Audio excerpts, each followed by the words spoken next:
No perfil de hoje eu estou conversando com o cientista político Fernando Souza. Fernando, eu deixei uma pergunta para você sobre essa questão da entrada na universidade. Das pessoas que entram por cota.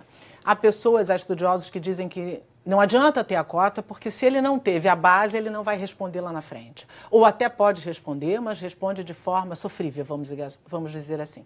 Qual é a tua opinião sobre isso? Então, Rogério, eu acho que esses estudiosos certamente nasceram em berço de ouro para falar o que falam, assim, e não sabem o significado do impacto, né, que o sistema de cotas tem para muitas famílias brasileiras e cariocas pensando na UERJ e UENF. Eu diria para esses especialistas que também tem outros especialistas que fazem pesquisas sobre o desempenho acadêmico dos alunos cotistas, e eu acompanhei muito de perto isso. Eu fiz parte do movimento estudantil na UENF, fui do Diretório Central dos Estudantes, enfim, conselho universitário, passei, enfim, minha história no ensino superior é uma história de militância, né, junto ao movimento dos trabalhadores sem terra, no movimento estudantil. Então eu acompanhava muito de perto tudo que se dizia a respeito às cotas, por ser cotistas e por defender essa ideia. Então esses outros especialistas que rebatem essa fala, quando analisam o desempenho acadêmico dos estudantes cotistas, veem o contrário. Veem que o desempenho dos estudantes cotistas é igual ou superior, em alguns casos, aos estudantes que não ingressaram pelo sistema tradicional. Então, eu acho que o que precisa ser pensado, né, assim, no que diz respeito a essa crítica ao sistema de cotas, é justamente que cabe à universidade, sobretudo, pensar, né, como que pode criar políticas públicas para garantir a permanência desses alunos cotistas. Isso é ainda um grave problema que a gente precisa pensar: políticas de assistência estudantil, alimentação universitária, moradia universitária. Muitas vezes esses estudantes cotistas ingressam na universidade, mas não têm as condições materiais para garantir a sua subsistência no ensino superior público. O aluno cotista, ele entra na universidade e enfrenta muitos desafios. Enfrenta preconceito? Eu queria saber isso. Olha, Rogéria, enfrenta preconceito, sim. Eu, embora cotista, embora a vida toda da escola pública, eu sou branco, né? Então eu não sei o que é ser negro. Então eu não consigo dizer para você o que é o preconceito racial. Mas o preconceito social existe? Eu acho que em alguns casos, né, sobretudo em cursos mais historicamente, tradicionalmente mais elitizados, né, medicina, enfim, o direito. Mas a própria sociologia, perdão, também é um curso que não é escolhido pela maioria das pessoas. É um curso que tem um caráter até elitista, digamos assim, antropologia, sociologia. Você se sentiu discriminado quando você era estudante? Eu acho que eu não teve não senti essa discriminação, mas obviamente há constrangimentos, né? E essa elitização a universidade é elitista, né? Acho que é isso que você está falando. E tem gradações, né, de curso para curso.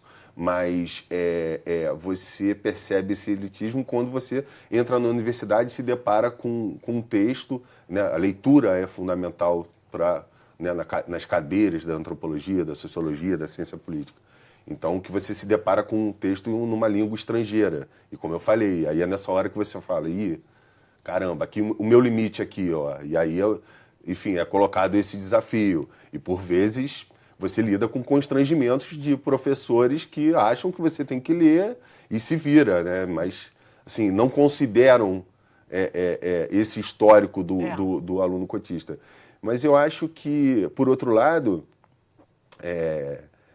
eu acho que os alunos cotistas também não entram sabendo onde estão entrando, e certamente têm força para enfrentar e têm força de vontade para superar esses desafios. Eu acho que esse é o recado que as cotas, os resultados que as cotas têm apresentado, coloca para a gente, assim.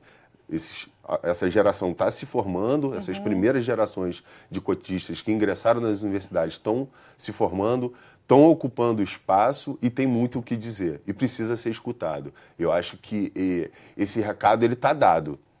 E é isso, eu me sinto um exemplo disso. Estou aqui tenho minha atividade profissional, enfim, já trabalhei em diferentes espaços, instâncias, e estou produzindo minhas coisas e a partir fruto desse desafio. E é fruto desse desafio com os meus limites, com os desafios, mas também com as qualidades que isso traz, né? Porque são outros olhares, né? Esse cotista que entra na universidade, ele traz outros olhares, né? Na medida em que você tem mais negros, por exemplo, na medicina, no ensino da medicina, são outros olhares, né?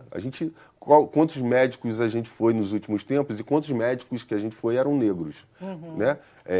Que é um curso, desembargadores, promotores, enfim, você vai indo nas grandes escalas e você vai vendo que sempre será minoria. Sempre será. Isso não sempre será, não.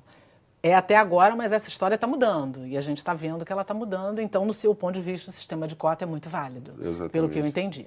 Agora, a gente indo para o ensino fundamental, ensino médio, existe um gargalo ali que os meninos da periferia, você que estuda muito esse recorte social, percebe que eles saem da escola. Há uma evasão enorme. Meninas porque ficam grávidas muito cedo, são repetidoras às vezes de alguns modelos, meninos porque ingressam no tráfico muitas vezes. Enfim, isso é um contingente. E há uma discussão também de que a escola não é atraente. A escola, para esses meninos, para esses que eu digo da faixa etária, englobando todo mundo, não é atraente.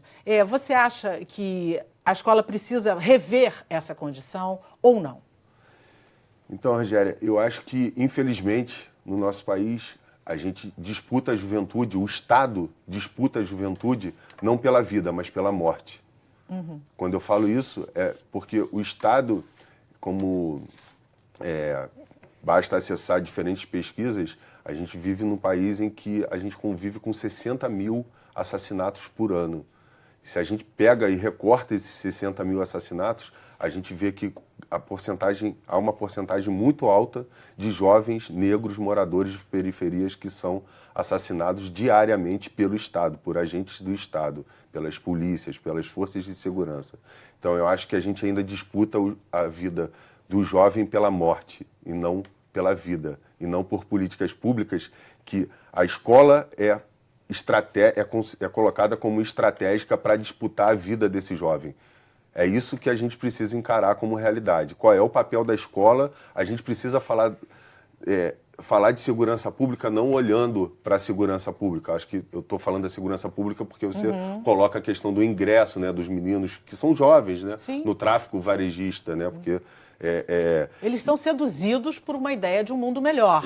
E a escola, na contrapartida, não os atrai o suficiente para ele. Não vou para cá, vou para lá, porque lá o futuro é melhor. Aparentemente um caminho mais fácil que não é. Eu acho que, e aí é um pouco isso que eu estou querendo dizer, né? Assim, eu acho que a escola ainda é pouco atrativa e, como eu falei, isso não é uma intencionalidade, não é uma crise, é um projeto. A crise nas escolas públicas é um projeto de Estado. Não há ausência de Estado, há a presença do Estado através de políticas públicas na área de educação equivocadas. Então a gente precisa entender o espaço escolar como um espaço em que ali a gente tem a oportunidade de disputar a vida desses jovens, disputar a vida oferecendo possibilidades, oportunidades para que esses jovens tenham um caminho diferente. Haja visto o que foi feito com os CIEPs, né? Eu acho que eu já citei o Darcy Ribeiro aqui, né? O que o Estado do Rio de Janeiro fez com esse projeto dos CIEPs, com o programa dos CIEPs, que na década de 80, início da década de 90, é colocado como um projeto, eu diria, um dos maiores projetos na área de educação. Hoje a gente passa pelos CIEPs e o que a gente vê é uma estrutura física degradada, com profissionais mal remunerados, com profissionais que não têm o seu trabalho reconhecido. Pensar que um professor de uma escola pública ganha R$ 1.200 como salário é algo inimaginável, é um absurdo. É algo que, em qualquer país que queira ter um futuro diferente, isso tem que mudar essa realidade. O professor hoje ele trabalha em condições insalubres. As condições materiais de grande parte dos professores é insalubres, dos aposentados da área da educação, né? E as universidades não estão longe disso. Então, eu acho que esse projeto Aí é que está o desafio, né? A gente precisa olhar para a Secretaria de Segurança Pública, mas mirar na Secretaria de Educação, entendendo que é por aqui, é um caminho, né? A educação é um caminho através do qual a gente pode disputar a vida desses jovens e parar de disputar a morte, esses jovens pela morte, porque é isso que hoje o Estado faz. O Estado chega à forma mais eficiente e eficiente, bota muitas aspas nisso, que o Estado hoje chega, por exemplo, nas favelas e periferias, é através das forças de segurança pública, matando e executando jovens diariamente. A gente precisa fazer com que a escola chegue com a mesma força, ou com mais força, nesses lugares, para que a gente dispute a vida desses jovens, através da educação, através de políticas públicas de cultura. O próprio audiovisual é uma ferramenta fantástica nesse sentido. O teatro. Quantas e quantas pessoas já saíram da criminalidade por causa da arte, do cinema, do teatro e de tantas outras ações culturais que entram na favela, nas favelas, nas comunidades, e que dá super certo, né? Para você, qual é o principal gargalo que o poder público deixa, além da educação, para esses meninos e meninas? Porque se nós olharmos um pouco mais à frente, qual é a cor das prisões brasileiras? Nós sabemos qual é a cor, nós sabemos qual é a faixa etária que está lá, né? Então, o que você acha, além da educação, que pode ser feito? Onde está o gargalo? Eu acho que precisa... São várias questões, né, no que diz respeito à atuação do Estado, né? Eu acho que tem uma dimensão da educação, uma outra dimensão, por exemplo, é da cultura. A gente vive num Estado, por exemplo, em que a gente não tem políticas públicas de incentivo a realizadores e produtores culturais. A Baixada Fluminense é um exemplo disso. Hoje a Baixada tem um movimento muito interessante lá de produtores culturais, que não é de hoje, é um movimento histórico. E aí, resistente, funciona, as pessoas frequentam, é bárbaro, mas é feito por pessoas valentes. Valentes, exatamente. São mulheres, são jovens, são jovens negros, enfim, uma diversidade de produção cultural, uma efervescência cultural muito forte. Produtores, inclusive, que pagam do próprio bolso, Exatamente. Que tiram do seu dinheiro para fazer a coisa acontecer. Isso é quase um padrão. E quando a gente vai olhar a realidade, por exemplo, desses realizadores culturais da Baixada, são realizadores que convivem com a precariedade, como você falou, eu diria, com ciclos de trabalho intermináveis, porque os trabalhadores e trabalhadoras da área da cultura não tiram o seu sustento disso. Ele precisa ter um outro ofício e a cultura é a paixão que ele continua seguindo e muitas vezes é desse outro trabalho que ele tira o recurso para fazer uma atividade cultural, um cineclube, um espetáculo de teatro, um espetáculo de dança e por aí vai, ou seja, as artes nas suas mais diferentes manifestações. Então, eu acho que um outro setor e um outro campo que o Estado do Rio de Janeiro, infelizmente, não apresenta caminhos é a área da cultura. Quais são as políticas públicas no que diz respeito ao incentivo cultural, né, para que esses realizadores tenham condições materiais de fazer as suas atividades, existe hoje no Estado. Não tem. Se a gente comparar, por exemplo, com o Estado de Pernambuco, a gente percebe, o cinema de Pernambuco chama muita atenção atualmente, né? Mas se a gente pegar os programas de incentivo que o Estado de Pernambuco implementou nos últimos anos e olhar mais de perto, a gente entende por que o cinema em Pernambuco ganha uma projeção tão grande. Uhum. E assim em outros estados. O Estado do Rio de Janeiro tem qual é a política pública, qual é a estratégia estatal para implementar políticas públicas nas diferentes regiões, né, do Rio de Janeiro, no interior, na cidade do Rio de Janeiro, na Baixada Fluminense e por aí vai. E há uma equação que já dizia Darcy Ribeiro e muitos outros estudiosos dizem, antropólogos inclusive, mais escola, menos presídio. Isso é uma coisa que parece clara, né? Mas não é clara na prática. Como você disse, é uma questão de projeto e esse projeto está difícil da gente mudar essa engrenagem. Mas eu queria saber de você, assim, você que estuda especificamente esse lado social da história, você vê luz no fim do túnel? Para você, vai ter saída? Que saída é essa? O que você vislumbra? especialmente nesse momento que você traz um documentário que é especialmente importante no momento que a gente está vivendo agora. Mas eu queria que você respondesse também no próximo bloco, porque eu faço mais um rapidíssimo intervalo aqui, conversando com o Fernando Souza, e volto já já. Não sai daí que é rapidinho.